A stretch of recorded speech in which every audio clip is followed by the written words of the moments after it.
버가모 교회에 보내는 편지에 대해서 아시아 7교회 중에서 세 번째 교회에 대한 말씀을 드리도록 그렇게 할 텐데, 방송실에서 아시아 7교회에 대한, 지금 저게 나오죠. 아시아 7교회 중에서 이쪽 해안에서부터 아래로부터 에베소, 서머나, 버가모 이렇게 이제 쭉 올라갔어요. 에베소 교회가 제일 처음, 서머나 교회가 두 번째, 그리고 버가모 교회가 세 번째로 오늘 말씀을 드릴 교회인데, 이 버가모 교회는 이제 그 내륙으로 조금 들어가 있어서, 보통은 지금 해안에 있는 그런 그 도시는 해안을 중심으로 해서 항구를 중심해서 형성된 도시입니다. 그런데 이 버가모는 조금 내륙으로 들어가서 그 내륙에서 해안으로부터 한 24km 정도 떨어진 곳에 도시가 세워진 그런 곳입니다. 그런데 이 에베소 교회에 주님이 나타나셔서 그 에베소 교회에 주님의 말씀을 주셨어요. 두 가지 말씀을 주셨는데, 하나는 칭찬과 하나는 책망이셨어요. 그래서 오늘 이제 그 말씀을 좀 말씀드리려고 그러는데, 그 에베소 지역을 보면 그 에베소 지역이 어떤 지역이냐 하면, 버가모 도시가, 에베소가 아니 버가모죠. 버가모 도시가 에베소, 서머나와 함께 소아시아 지역의 3대 도시로 꼽히는 그런 큰 도시였어요.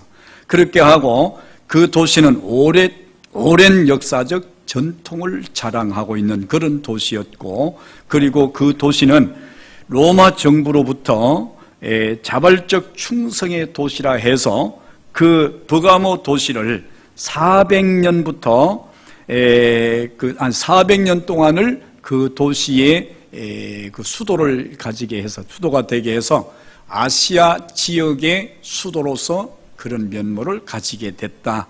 그렇게 해서 버가모 도시는 굉장히 크고 화려한 도시였다 하는 것을 알 수가 있어요. 그런데 이 버가모 도시에는 세 가지 자랑거리가 있다고 그래요. 우리 그리스도인들 입장에서 자랑거리가 아닙니다. 그 도시에서. 그 버가모 도시의 세 가지 자랑거리는, 첫째가 제우스 신전입니다.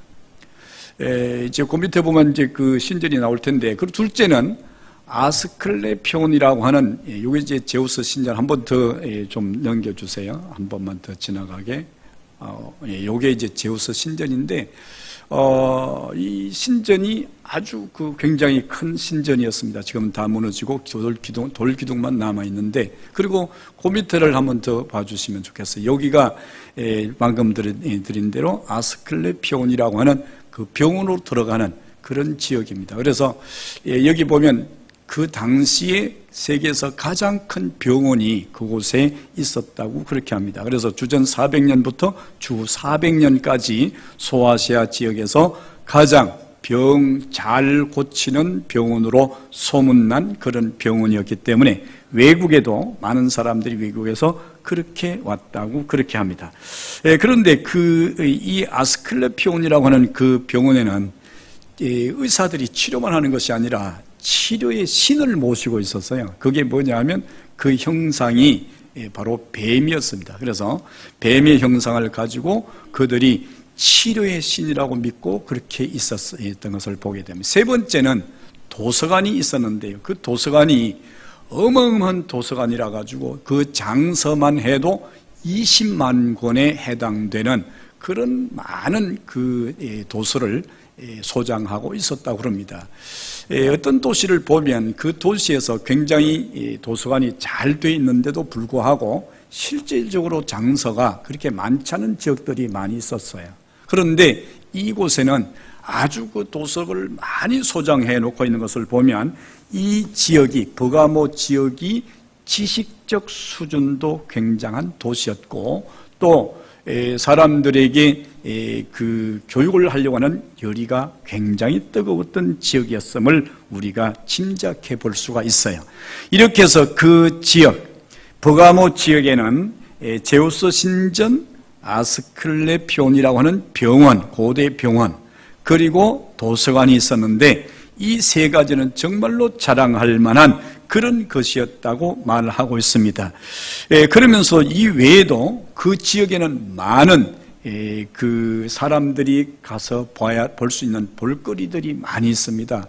이제 고대로부터 내려오는 그런 유적들이 많이 있는데 가서 볼 때 정말로 놀라운 것은 유적이 하도 많으니까, 우리나라에는 하남에서도 난리법석이 날 만한 그런 유적이 하도 많이 있으니까 그들이 그것을 유적지를 생각을 잘 안 해요. 대충 버려놔두고 그냥 그랬는데, 근래에 와서 관광업이 발달하면서 이제 그 유적지를 조금씩 살려가는 그런 모습인 것을 볼 수가 있었어요. 그런데 이런 버가모 그 도시에 예수님께서 부활하신 모습으로 나타나셔서 그 버가모 도시에 편지해라, 사도 요한을 통해서 이렇게 명령을 하셨는데, 12절 말씀에 버가모 교회 사자에게 편지하라, 이 주님의 명령이에요.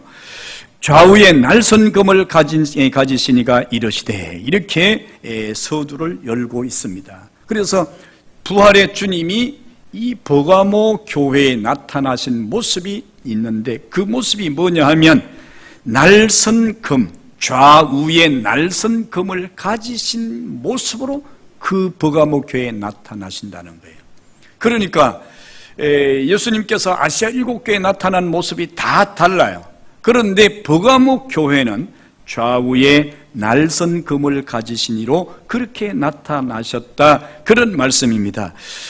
오늘 이 말씀은 환난 가운데 있던 버가모 교회 성도들을 격려하고 위로하시고 그들에게 예수 그리스도의 능력이 크심을 나타내시기 위한 모습일 수도 있고, 또 다른 모습은 이 모습을 통해서 하나님의 뜻을 어기고 범죄하는 자들을 하나님이, 예수님이 심판하시는 심판해 주시라고 하는 권세를 가졌다는 것도 그들에게 보여주시기 위한 그런 모습이었음을 알 수가 있습니다.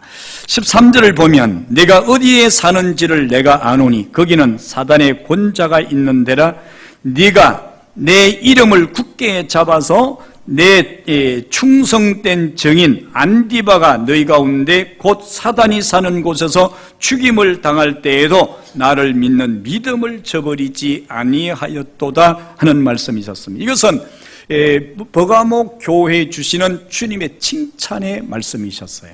그 말씀은 너희가 충성된 자였다, 그리고 너희가 믿음을 지키기 위해서 순교의 길을 가는 것도 두려워하지 않고 그것을 버리지 아니했다, 이렇게 그들에게 칭찬하시는 장면을 볼 수가 있는데, 왜 그들에게 이런 말씀을 주셨느냐 하면 말씀 주신 대로 13절 첫 머리를 보면 내가 어디에 사는지를 내가 아노니 거기는 사탄의 권자가 있는 데라, 이렇게 말씀하고 있어요. 사탄의 권자가 있다는 것은 사탄의 왕이 앉아있는 의자가 있는 곳이다, 그런 말이에요. 그건 왕의 왕궁이 있다, 그런 말이죠. 사탄의 왕궁이 있는 그런 곳이다 할 정도로 그 버가모 지역은 아주 그 사단의 역사가 강한 그런 곳이었어요. 제가 그 그림 중에 그 버가모 도시 가운데에 그 신전이 있는 모습을 하나 올려놓은 게 있는데 그거 좀 보여주시면 보여주면 좋겠어요. 그래서 이 버가모 지역은 신앙생활을 하기가 정말로 어려운 도시였어요. 왜 그러냐 하면 그 도시에 아주 자랑하는 그 엄청난 신전이 있었고, 또 병원이 있었음에도 불구하고 그 병원에서 치료만 하는 것이 아니라 치료를 받기 위해서는 신을 섬기는 그런 일까지 겸해졌다는 것이지요. 이렇게 되고 보니까 이 버가모 지역에서는 굉장히 신앙생활을 하기가 어려운 지역이었습니다. 특별히 그 지역에는 뭐가 있었느냐 하면 그 지역에는 로마 황제를 숭배하는 신전이 많았었습니다.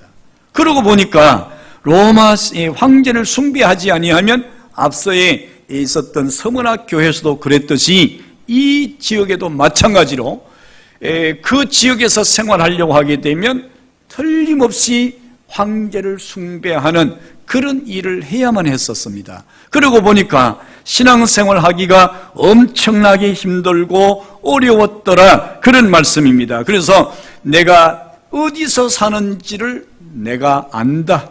너희가 어디서 사는지를 안다. 그 너희가 사는 그 지역은 바로 사단의 권자가 있는 곳이다.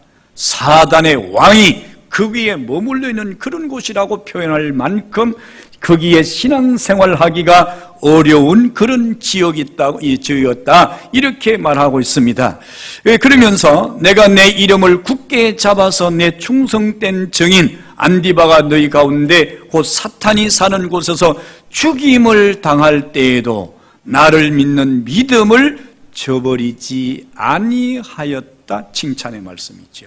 그래서 거기서 아주 충성된 사람이었던 안디바가 그들에게 잡혀서 순교를 당하게 돼요.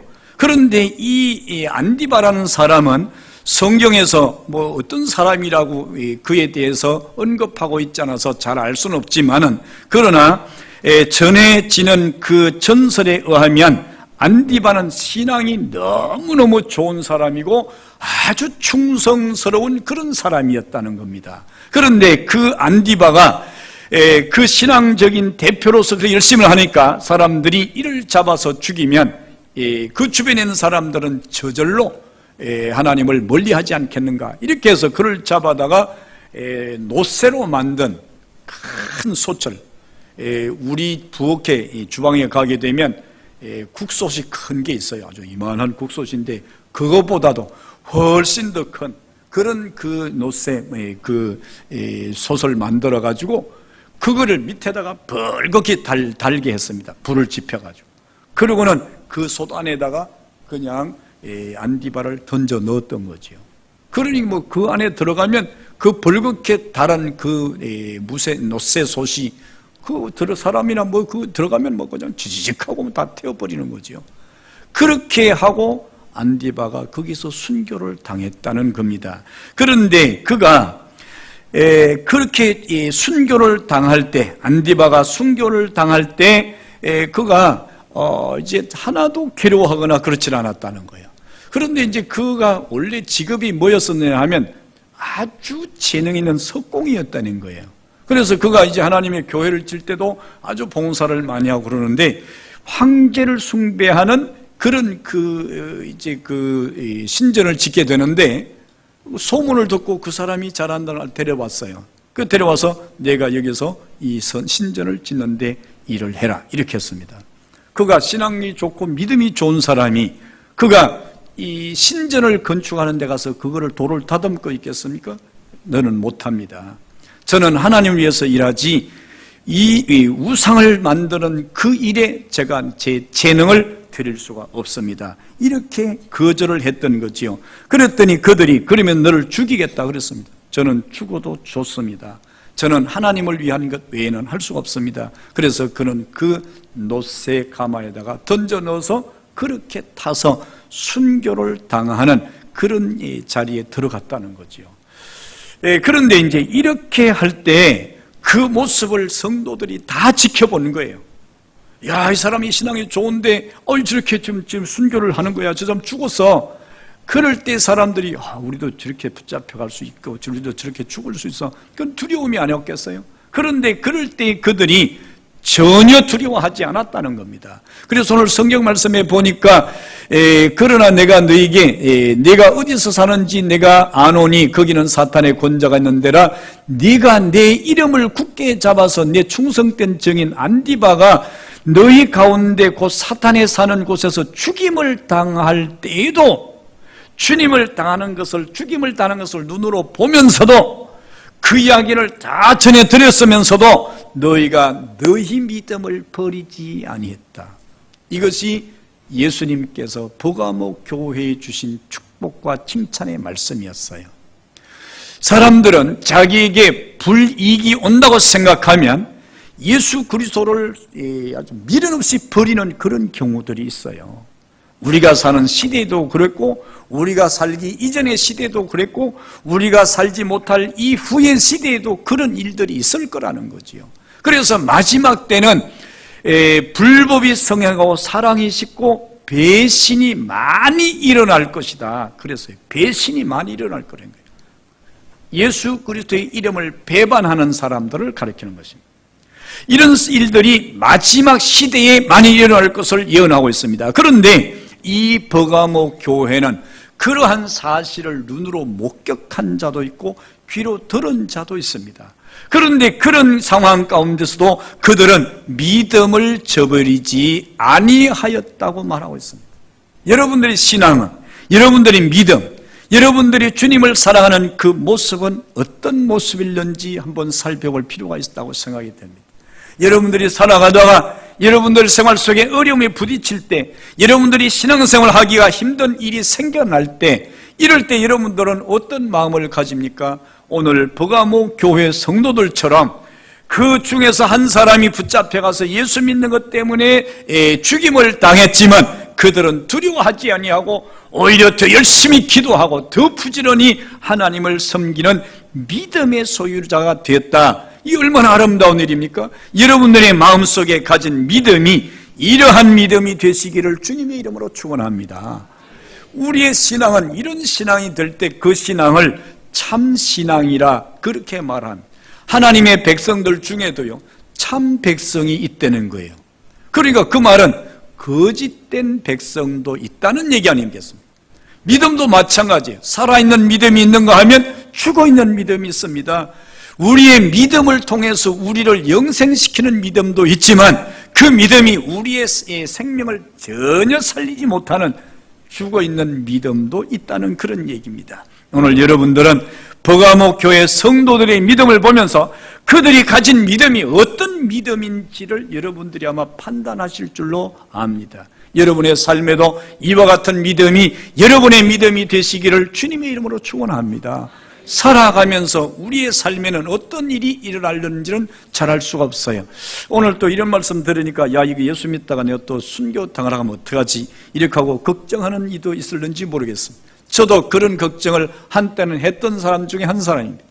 만약에 예수 믿는다고 잡아가가지고 손톱을 다 까디짓고 손가락을 하나씩 둘씩 자르고 발가락을 하나씩 둘씩 잘라내면서 너 이래도 예수 믿을 거야. 그랬을 때 과연 내가 그래도 나는 믿습니다 이렇게 하고 담대하게 끝까지 갈 수 있겠는가?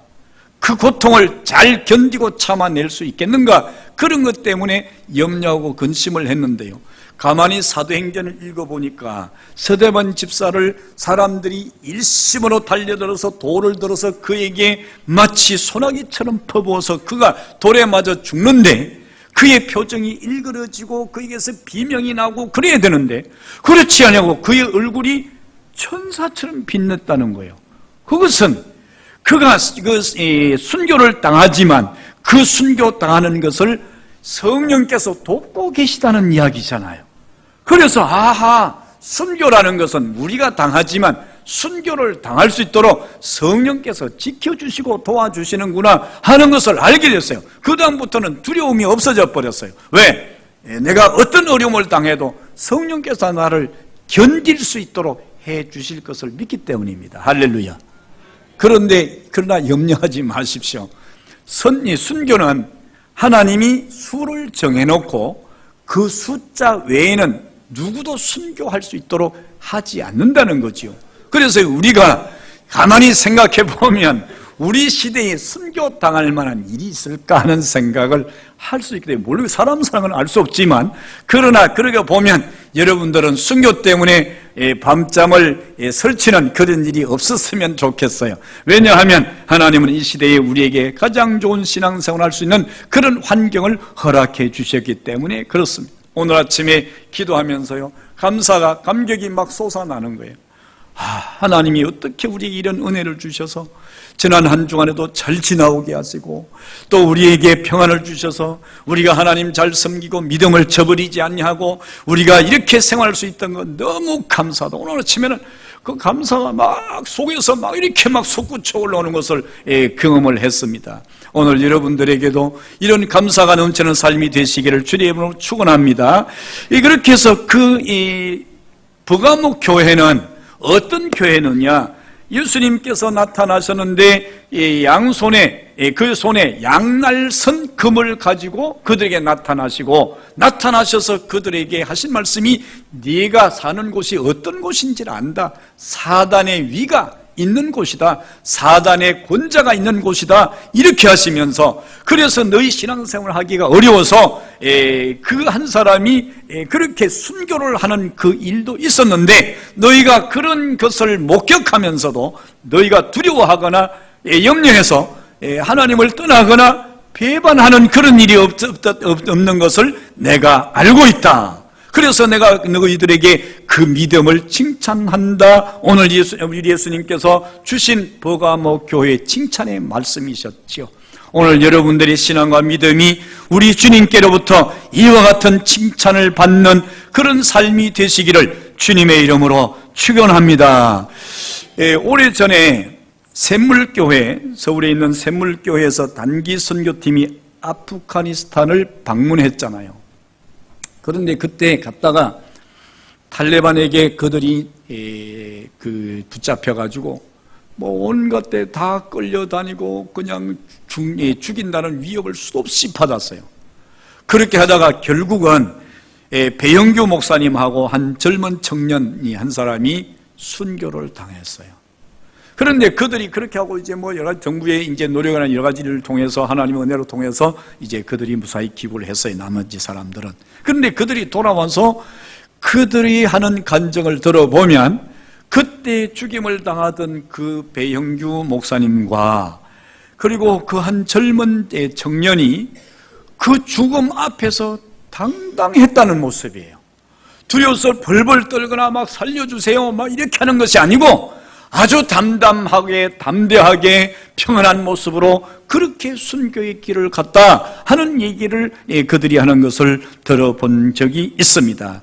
이런 모습을 보게 되면 우리가 신앙생활하고 믿음생활할 때 성령께서 우리를 도와주시고 어떠한 형편과 처지에 있을 때라도 하나님께서 그 일을 감당하도록 우리를 도와주시는 분이 바로 하나님이시라는 것을 오늘 우리는 알 수가 있습니다. 그러므로 여러분들이 믿음과 신앙생활을 하시는데 진실로 우리 하나님의 마음에 들고 하나님께서 기뻐하시는 그런 살아있는 믿음을 소유한 신앙이 되시기를 주님의 이름으로 축원합니다. 마지막 때 어떤 시련과 환난이 있는 때를 우리가 산다 할지라도 여러분들이 버가모 교회 주님께로부터 칭찬받았던 그 성도들의 칭찬받은 믿음처럼 여러분들의 믿음이 다시 한번 주님께로 칭찬받는 믿음 되시기를 주님의 이름으로 축원합니다. 그런데 이런 그 버가모 교회에게 우리 주님께서 두 번째 말씀을 주셨어요. 그 두 번째 말씀이 뭐냐 하면 책망의 말씀이에요. 그 책망의 말씀이 14절에 나오는데 그러나 내게 두어 가지 책망할 것이 있으니 거기 내게 발람의 교훈을 지키는 자들이 있도다. 발람이 발락을 가르쳐 이스라엘 자손 앞에 걸림돌을 놓아 우상의 제물을 먹게 하였고 또 행음하게 하였느니라. 이와 같이 내게도 니골라당의 교훈을 지키는 자들이 있도다 그랬어요. 이 말씀은 지금 버가모 교회가 그 순교의 그 아픔, 그 고통, 그 시련, 그 두려움을 다 보고 겪으면서도 너희가 믿음을 저버리지 않은 것 정말로 내가 기쁘게 생각한다. 너희가 정말로 잘했다고 생각한다. 너희를 내가 축복한다. 이렇게 말씀하신 그 부활의 주님이 그들에게 그러나 너희에게 책망할 것이다. 그 책망이 뭐냐? 결론적으로 보면 15절에 이와 같이 네게도 니골라 당의 교훈을 지키는 자들이 있다라는 말씀이었어요. 그러면 버가모 교회를 우리가 상상해 볼 수 있잖아요. 버가모 교회에 어떤 사람들은 믿음을 잘 지키는 사람들이 교회와 신앙과 믿음을 지켜가고 하나님의 영광을 올려드리는 이런 삶을 사는 그런 성도들도 있는가 하면 그 중에는 니골라 당의 교훈을 따라가는 자들도 있었다는 것입니다. 그러면 니골라 당의 교훈이 뭐냐? 니골라 당의 교훈은 발람 선지의 교훈을 따르는 자, 지키는 자라고 말할 수 있어요. 그래서 오늘 14절에 보면 그러나 내게 두 가지 책망할 것이 있나니 거기 내게 발람의 교훈을 지키는 자들이 있도다 이 발람의 교훈을 니골라 당의 교훈과 동일하게 봤어요. 그러면 그게 뭐냐? 그게 민수기 22장 이하에 보게 되면 이스라엘 민족들이 광야에서 이제 예루살렘 그 바난 땅으로 들어가는 그런 과정에서 모압 땅을 지나게 됐어요. 그런데 모압 땅을 지나게 된 게 모압 왕 그 발락이라고 하는, 발람은 선지자고 발락은 모압 왕이었어요. 모압 왕이 걱정이 돼요. 왜냐하면 지금까지 들으면서 이스라엘과 전쟁에서 이기는 나라가 없단 말이에요. 우리 자기들로 망할 것 생각하고 어떻게 하면 될까 생각하다가 여러 사람의 의견 중에서 그러면 이스라엘이 힘을 쓰는 것은 하나님이 그들에게 복을 주시니까 그렇게 되는데 하나님과 그들의 사이를 이간시켜서 떨어놓으면 우리가 전쟁을 이길 거 아니겠습니까? 이렇게 얘기했어요. 그럼 그 방법이 뭐냐? 선지자를 불러다가 이스라엘을 저주하게 만들고 우리나라를 축복하게 만들면 그렇게 일이 될 것 같습니다. 그러니까 염려하지 말고 선지자를 불러다가 그렇게 하면 좋겠습니다. 그래서 선지자를 모셔온 것이 발람 선지자였어요.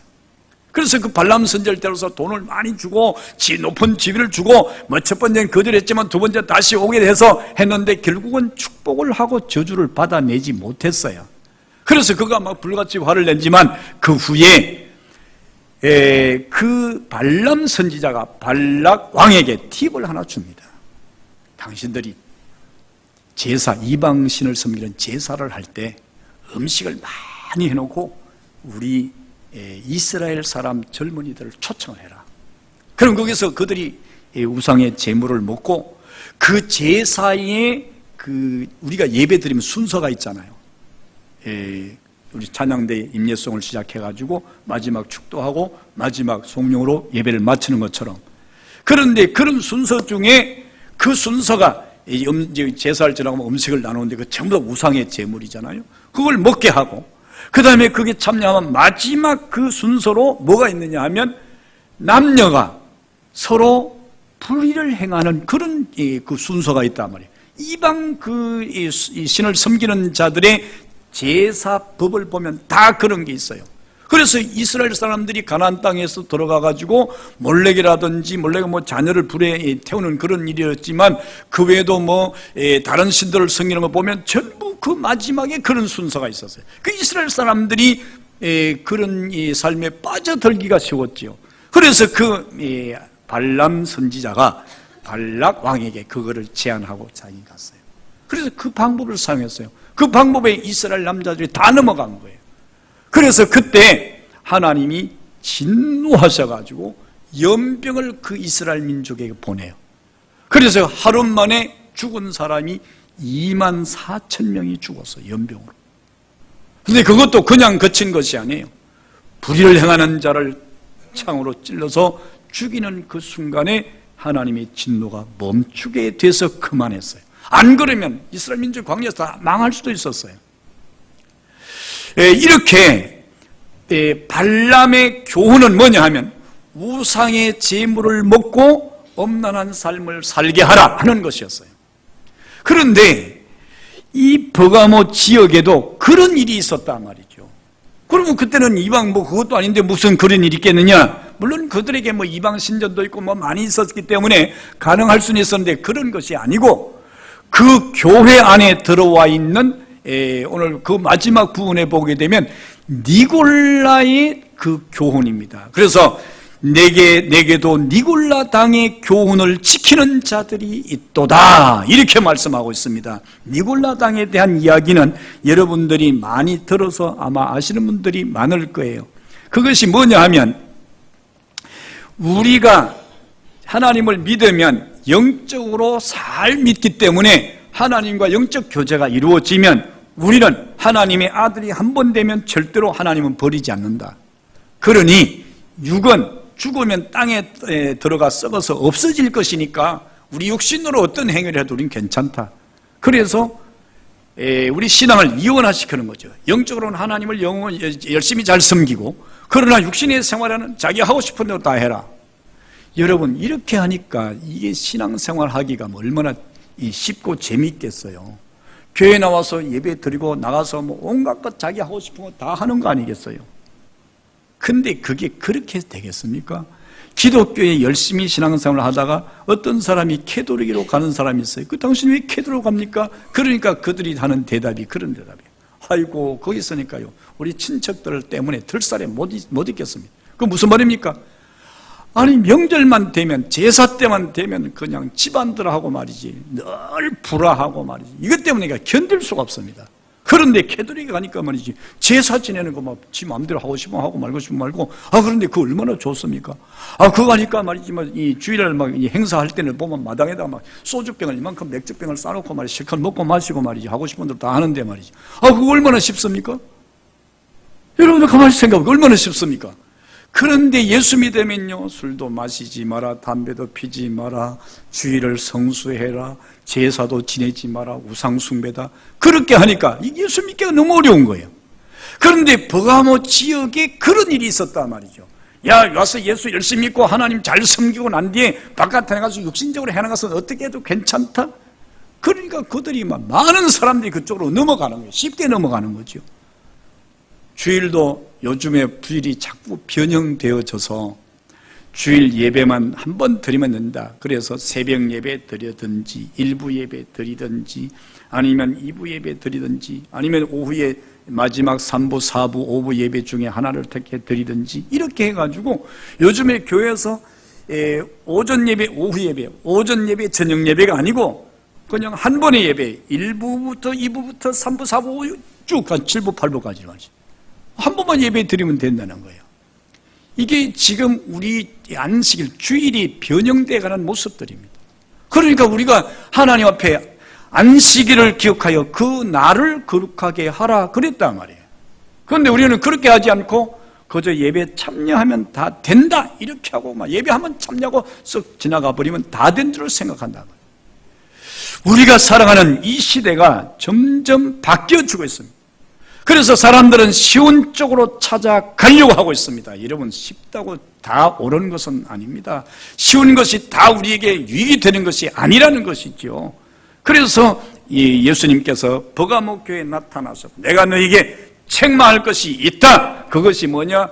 두 가지다. 우상의 제물과 패역한 삶을 살지 마라. 엄란한 삶을 살지 마라. 이 두 가지의 말씀을 그들에게 주었어요.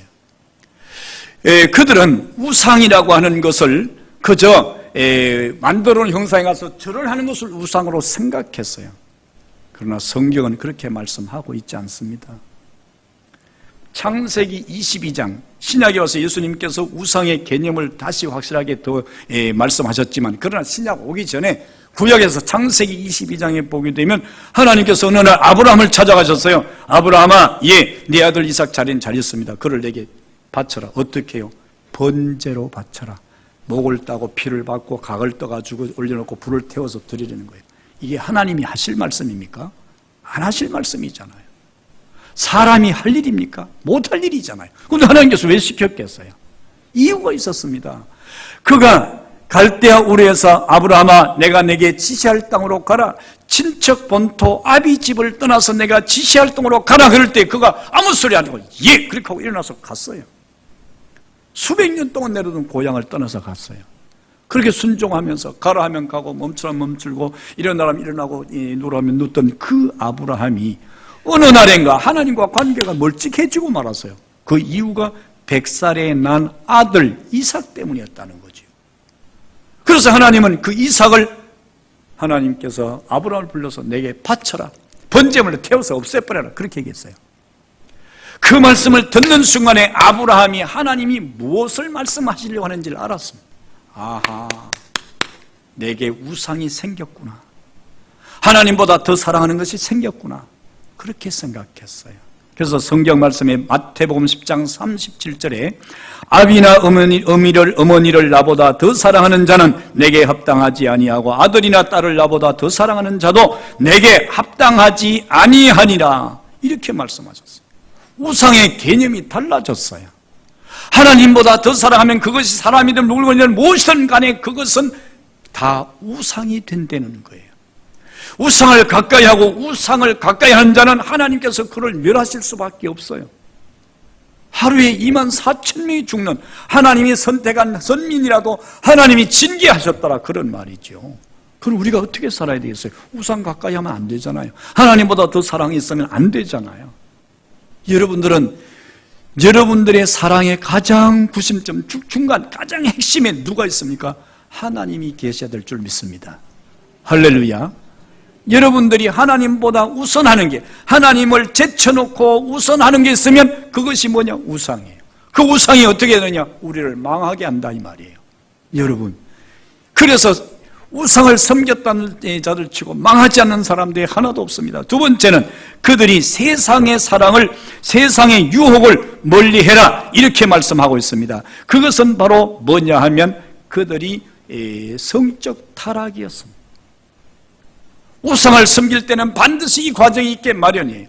그런데 하나님은 그것을 너무 싫어하시는 거예요. 그래서 성경 말씀에 보게 되면 하나님께서는 그런 자들에게 하나님의 나라를 상속하게 하지 않겠다 이렇게 말씀하고 있어요. 그래서 오늘 고린도 전서 6장 9절로 10절 말씀을 제가 가져 나왔는데, 여기 보니까 불의한 자가 하나님의 나라를 유혹으로 받지 못할 줄을 알지 못하느냐. 불의하는 자가 하나님의 나라를 유혹으로 받지 못해. 두 번째는 미혹을 받지 말라. 음행하는 자나 우상 숭배하는 자나 간음하는 자나 탐색하는 자나 남색하는 자나 도적이나 탐욕을 부리는 자나 술 취하는 자나 모욕하는 자나 속여 빼앗는 자들은 하나님의 나라를 유혹으로 받지 못하리라. 오늘 우리가 예수 믿는 것을요, 아까 말씀드렸죠? 우리가 그저 내 편한 대로 예수 믿어서 하나님 나라 유혹으로 받을 것 같은데 아니에요. 그게 그렇게 받는 게 아니에요. 하나님 나라가. 성경에 예수 믿으면 천국 간다 그러는데 믿으면 천국 가지요. 그런데 그 믿음이 우리 하나님께서 우리에게 인정해 주시는 믿음이 돼야 된단 말이에요. 그 믿음이 뭐예요? 살아있는 믿음이잖아요. 내가 하고 싶은 대로 하는 것이 아니라 하나님께서 하라고 하시는 대로 행하는 믿음이에요. 할렐루야. 이 믿음을 하나님께서 요구하시는 거예요. 그래서 이런 자들은 하나님의 나라를 유혹으로 받지 못하리라 이렇게 말씀하고 있습니다. 그래서 오늘 우리는 우리 속에 하나님에 대한 그 믿음을 진실로 온전한 믿음, 살아있는 믿음, 하나님께서 인정해 주시는 그런 믿음을 가질 때만 가능하다는 거예요. 그래서 오늘 그것이 뭐겠어요? 그것은 우리가 말씀드린 대로 이 버가목 교회에게 책망이 두 가지가 나오잖아요. 우상숭배, 그리고 타락한 삶을 살지 마라. 음행한 삶을 살지 마라. 그렇게 되면 너는 망한다. 어떤 사람들처럼 니골라의 그 발람의 교훈을 따라 살다가 하루에 24,000명이 그냥 홍수로 썰어가듯이 하나님 썰어가 버렸어요. 그거는 그때 하나님이 지금 하나님하고 다르신 하나님이냐? 아니란 말이에요. 그때 하나님이나 지금 하나님은 동일하신 하나님이에요. 할렐루야. 그러면 그때 하나님 벌을 주신 하나님 지금도 벌 안 주시겠냐? 그러면 하나님은 우리에게 벌을 주시기 위해서 계신 분이 아닙니다. 하나님 우리에게 복을 주시기 위해서 우리를 불러내시고 하나님께서 우리에게 이런 삶을 살지 마라 그러는 것이라는 것을 여러분이 기억하셔야 돼요. 그런데 어떤 사람들은 기독교를 괜히 꼬집고 기독교를 이제 흠집내려고 네가 성경에 보니까 하나님은 막 벌이나 주고 하나님께서 막 사람을 죽이는 그런 하나님이다. 하나님만 이 사람을 죽이겠습니까? 이 다른 신들은 하나님 사람을 안 죽여요? 그런데 하나님은 사람을 죽이기 위해서, 그래서 하나님이 마태복음 11장에 보니까 하나님이 세상에 그 아들을 보내신 것은, 요한복음 3장에도 보내신 것은 세상을 심판하려 하심이 아니요 도리어 세상을 구원하려 하심이니라. 할렐루야. 오늘 우리가 이 사실을 알고, 우리가 왜 신앙생활을 열심히 해야 되느냐, 왜 우리를 이렇게 힘들게 만들고 신앙의 믿음이라는 그 순례를 가지고 우리를 어구해서 마치 소의 굴레를 뚫어가지고 그렇게 깨고 다니는 것처럼 우리를 그렇게 만듭니까? 그게 아니란 말이에요. 하나님 우리에게 그 아름다운 영원한 생명을, 세상을 만들어 놓고 우리를 거기에 들어가게 하시기 위해서 우리가 죄로 이미 거기에 들어갈 자격이 없어 지옥의 형벌로 다 이미 심판을 받은 우리를 아들이 대신 심판을 받아서 우리 대신 지옥에까지 내려가셨어요. 예수님이. 그리고 우리로 하여금 이 천국에 들어갈 수 있는 길을 열어주신 거예요. 버가목 교회 칭찬한 것은 너희가 그 믿음을 버리지 않았다. 순교하는 자들의 그 고통을 보면서도, 그렇게 죽어가는 것을 보면서 절대로 두려워하지 않고 너희는 믿음을 지켰다. 너는 그 믿음을 지켜라. 하나님 나라 상속이 너희 것이 될 것이다. 그렇게 하고 두 가지를 하지 마라. 우상을 섬기지 말고 패역한 삶을 살지 마라. 그러면 너희가 버림을 받고 내가 속히 너희 임해서 내 입에 말씀의 금으로 너희를 징계하리라. 그렇게 말씀하셨어요. 이것은 하나님이 심판할 것이라는 말씀입니다. 오늘 여러분의 삶의 어떤 모습이 여러분의 삶인지 오늘 버가모 교회의 모습을 보면서 이렇게 우리가 잘 생각해야 되는데, 마지막 부분에 보게 되면 귀 있는 자는 성령이 교회들에게 주시는 말씀을 들을지어다. 이기는 그에게는 내가 감추었던 만나를 주고 또 흰 돌을 줄 터인데 그 돌 위에 새 이름을 기록할 것이 있나니 받는 자 밖에는 그 이름을 알 사람이 없다. 이 말씀 무슨 말씀이면 두 가지로 말씀하고 있어요. 하나는 만나를 주어서 먹게 하겠다는 거예요. 이 말씀은 하나님의 잔치에 초대되게 하겠다는 얘기입니다. 저 잔치가 무슨 잔치예요? 구원의 잔치지요. 구원의 잔치. 주님 재림하셔서 우리를 이제 천국으로 데려갈 때 하시던 그 잔치에 들어가게 하겠다. 그런데 이 만나라는 것을 우리가 만나가 어디 있냐 말이에요. 그런데 6세기경에 남쪽 유다가 주전 586년에 바벨론에서 망했잖아요. 그때 솔로몬의 성전이 다 무너져 버렸어요. 그 솔로몬 성전에 있었던 만나 항아리를 그때의 예레미야 선지자가 가지고 나와서 시내산 절벽 동굴 속에다 감춰뒀대요. 이 전설이에요. 성경은 아니고. 그런데 그렇게 감춰두면서 누구든지 그 마지막 때에 참신함과 믿음을 지키는 자들은 이 만나 항아리를 찾아 그들이 그것을 먹게 될 것이라는 그런 예언을 해두고 그렇게 이사야가 세상을 떴다는 거예요. 물론 그것은 성경 말씀이 아니니까 그렇게 될는지 안 될는지는 모르지만, 그러나 지금까지 되어온 모든 것을 볼 때 그럴 가능성도 있다. 그런 말씀이잖아요.